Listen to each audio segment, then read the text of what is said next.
Good morning, class. Today I am going to teach you the mathematical representation of electromagnetic waves. Electromagnetic waves का mathematical representation क्या है, इसका graphical representation क्या है, इस video में हम आपको बताने वाले हैं। इसके पहले आपने देखा, जो हम आपको टीच किए उसको समराइज कर रहे हैं। फैराडे की आइडिया का कॉन्वर्स जेम्स क्लर्क मैक्सवेल ने एक थ्योरेटिकल आइडिया दिया। फैराडे की आइडिया क्या थी? Changing magnetic field produces electric field. यदि मैग्नेटिक फील्ड में अगर चेंजिंग होती है, या आपने पढ़ा है, और तो ये इलेक्ट्रिक फील्ड इंड्यूस हो जाती है। इसी का कॉन्वर्स जेम्स क्लर्क मैक्सवेल ने दिया। क्या चेंजिंग इलेक्ट्रिक फील्ड के कारण मैग्नेटिक फील्ड इंड्यूस हो सकती है? वेरियस एक्सपेरिमेंट्स के द्वारा उन्होंने ये करके दिखाया, और जिसका मैथमेटिकल रिप्रेजेंटेशन इस तरह से है। आप जानते हो, in electromagnetic waves electric field and magnetic field both vibrate perpendicular and also perpendicular to the direction of propagation.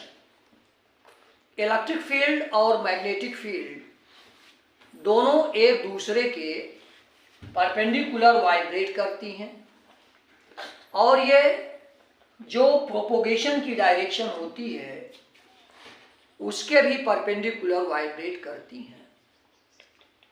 इसको आपको समझने के लिए एग्जाम्पल, यहाँ जैसे ग्राफ हम आपको बता रहे हैं, इसका ग्राफिकल रिप्रेजेंटेशन। मान लीजिए कि वेव जो है एक्स एक्सिस के अलोंग प्रोसीड कर रही है, और electric field along Y axis and magnetic field along Z axis, इस तरीके से वेव जो है एक्स एक्सिस के अलोंग प्रोसीड कर रही है, इलेक्ट्रिक फील्ड वाई एक्सिस के अलोंग है, और मैग्नेटिक फील्ड जेड एक्सिस के अलोंग है। कैसे ग्राफिकल रिप्रेजेंटेशन करेंगे? तो इलेक्ट्रिक फील्ड वाई एक्सिस के अलोंग है, तो ये वाई एक्सिस के अलोंग इस तरीके से ऑसिलेट करती है। इसका ग्राफ ऐसे आता है, ये this is electric field. Magnetic field, आपका इलेक्ट्रिक फील्ड इस तरह से ऊपर नीचे वाइब्रेट कर रही है। Magnetic field along Z axis का मतलब इस तरीके से, ये जेड एक्सिस यहाँ ये रिप्रेजेंट किया गया है जेड एक्सिस को। लेकिन ये वाइब्रेशन क्या होता है? जेड एक्सिस का मतलब होता है स्पेस, स्पेस में वाइब्रेट कर, ये प्लेन में वाइब्रेट है। वाई एक्सिस प्लेन में ये वेव बढ़ भी रही है, लेकिन मैग्नेटिक फील्ड जो होती है वो जेड एक्सिस का मतलब। इसका एग्जांपल आप लो, किसी स्ट्रिंग को आप यहाँ से बांध दीजिए, मान लीजिए कहीं से बांध करके उसको आप सामने से एक ट्रांसवर्स वेव आप प्रोड्यूस करिए, तो वो पार्टिकल्स ऊपर नीचे वाइब्रेट करते हैं। एक दूसरी स्ट्रिंग को आप जो है हॉरिजॉन्टली इस तरह से वाइब्रेट करिए, इस तरह से, तो this is the vibration in Z axis. ये इस तरह से बाहर, प्लेन के बाहर ही आ रहा है इस तरह से। एक स्ट्रिंग को आप ऊपर नीचे इस तरह से प्रोड्यूस करिए वेव, और दूसरी स्ट्रिंग को इस तरह से आप जो है प्रोड्यूस करिए, वेव को प्रोड्यूस करिए। तो जब तक ये एक ऑसिलेशन इस तरह से इसका यहाँ पर आता है, तो दूसरी वेव जो है इस तरीके से आकर के, ये ऐसे आकर के, ये इस तरह से आकर के यहाँ मिलती है, और दूसरी वो ऊपर नीचे वाली यहाँ आके मिलती है। तो इसका रिप्रेजेंटेशन इस तरीके से देते हैं, दिस, और ये वेव इस तरीके से प्रोसीड करती है। सबसे अच्छा एग्जांपल हमने आपको बताया कि दो स्ट्रिंग ले लीजिए, एक को आप ऊपर नीचे अप एंड डाउन वाइब्रेट करिए, दूसरी को आप हॉरिजॉन्टली इस तरीके से वाइब्रेट करिए, इस तरीके से। तो ये दोनों वेव जहां मिलती हैं वो उसका पॉइंट ऑफ इंटरसेक्शन होता है। Both waves are in same phase. जब ये मैक्सिमम होती है तो ये इस एक्सिस पर ये भी मैक्सिमम होती है, और जब ये मिनिमम होती है तो दोनों फिर मिनिमम होती हैं, दोनों waves both are in same phase. This is the graphical representation, ये आपको बताया गया। इसको हम इस तरीके से दिखा देते हैं, और ये आपका है इलेक्ट्रिक फील्ड, और ये है आपका मैग्नेटिक फील्ड।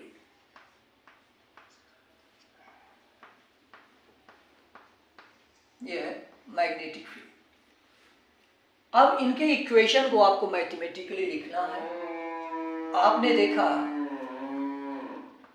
इलेक्ट्रिक फील्ड आपका वाई एक्सिस के अलोंग है, इसको हम ऐसे लिख रहे हैं, और ये होता है ई नॉट, और ये जेड एक्सिस वाई एक्सिस के अलोंग है, इसका इक्वेशन इस तरीके से लिखा जाता है। वाई एक्सिस के अलोंग आपकी इलेक्ट्रिक फील्ड प्रोड्यूस हो रही है, इसको यू वाई से डिनोट किया गया। Is maximum peak value of electric field E not, और जे कैप वाई एक्सिस के अलोंग यूनिट वेक्टर जो है जे कैप होता है। इसके इक्वेशन को, वेव का इक्वेशन जो लिखा जाता है वो होता है E not sine omega t, sine omega t. ये जब ऑब्जर्वर आपका इनिशियल पोजीशन से आप वेव को ऑब्जर्व करता है, ये होता है। अगर किसी भी पोजीशन से इसको ऑब्जर्व किया जाए वेव को, तो इसका इक्वेशन होता है ई नॉट साइन के एक्स माइनस ओमेगा टी। ये इक्वेशन होता है। ये आपका ऑब्जर्वेशन जब ओरिजिन से लिया जाता है तो आपके वेव का इक्वेशन इस तरीके से लिखते हैं, और ये आपका जे कैप है।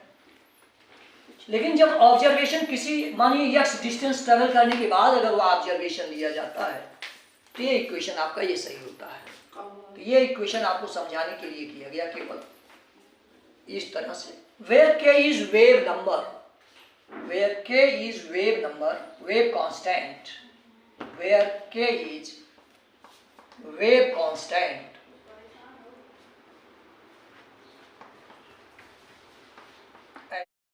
where k is a constant, wave constant, k equal to 2 pi upon lambda.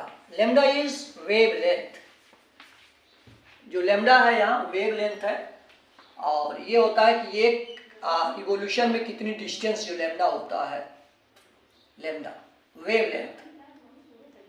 इस तरह से आपका ई नॉट साइन के एक्स माइनस ओमेगा टी, के और ओमेगा की वैल्यू अगर हम यहाँ रखते हैं तो ये आपका हो जाता है E equal to E not sine के की value 2 pi upon lambda, and omega is angular velocity, और ये आपका हो जाता है 2 pi upon T, where T is time period, और ये आपका हो गया के की वैल्यू, यहाँ एक्स आपका है एक्स माइनस ओमेगा टी। ये इस तरह से हो जाता है ई नॉट साइन, यहां से हम अगर 2 पाई कॉमन ले लेते हैं तो हो जाता है x upon lambda minus 2 pi common ले लेंगे, this is T upon T. This is the mathematical representation of electric field. Similarly magnetic field का भी अगर हम लिखते हैं सिमिलरली, और ये आपका यहाँ बेटा जी कैप जे कैप लगा हुआ है, छूट रहा था जे कैप। मैग्नेटिक फील्ड का अगर इक्वेशन हम लिखते हैं तो होता है वी नॉट साइन के एक्स, वही इक्वेशन जैसे लिखते हैं ओमेगा टी, यही इक्वेशन। और ये आपका जेड एक्सिस के अलोंग है, इसलिए इसको हम के कैप लिखते हैं, और इसमें भी हम जब वैल्यूज रखते हैं तो होता है साइन के की वैल्यू 2 पाई अपान लेमडा और ओमेगा की वैल्यू जो है 2 पाई अपान T, where t is time period capital T and t k cap, ये आपका हो जाता है बी नॉट साइन। यहाँ पर 2 पाई हम कॉमन ले लेते हैं, दिस इज एक्स, एक्स यहाँ छूट रहा था, आपका 2 पाई जब कॉमन ले लेते हैं तो ये हो जाता है x upon lambda minus t upon t के कैप। इन इक्वेशंस को आप देखते हो, both waves are in same phase.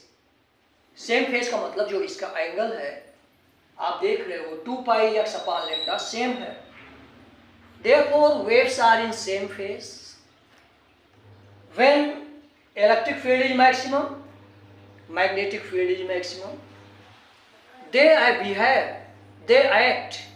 as a source to regenerate each other. अब जब ये दो वेव जहां मिलती हैं, मैक्सिमम, दोनों मैक्सिमम है, मिनिमम, फिर ये दोनों मिनिमम हो जाती हैं, they behave as a source to regenerate each other. ये इस तरह से बिहेव करती कि एक दूसरे को रीजनरेट करती हैं। इलेक्ट्रिक फील्ड मैग्नेटिक फील्ड को रीजनरेट करती है और मैग्नेटिक फील्ड इलेक्ट्रिक फील्ड को। इस तरह से टर्न बाय टर्न एक दूसरे को रीजनरेट करके इनको हम डिजायर्ड डिस्टेंस तक इसको सेंड कर सकते हैं। ये डिजायर्ड डिस्टेंस तक वेव्स ट्रेवल कर, तो इस तरह से दोनों वेव्स जो है सेम फेज में होती हैं। और जब आपका E मैक्सिमम होता है तो B मैक्सिमम, और E आपका जब मिनिमम तो B मिनिमम होता है। इस तरह से ये both waves act as the source to regenerate each other. इस तरह से ये दोनों वेव्स एक दूसरे को रीजनरेट करती हैं।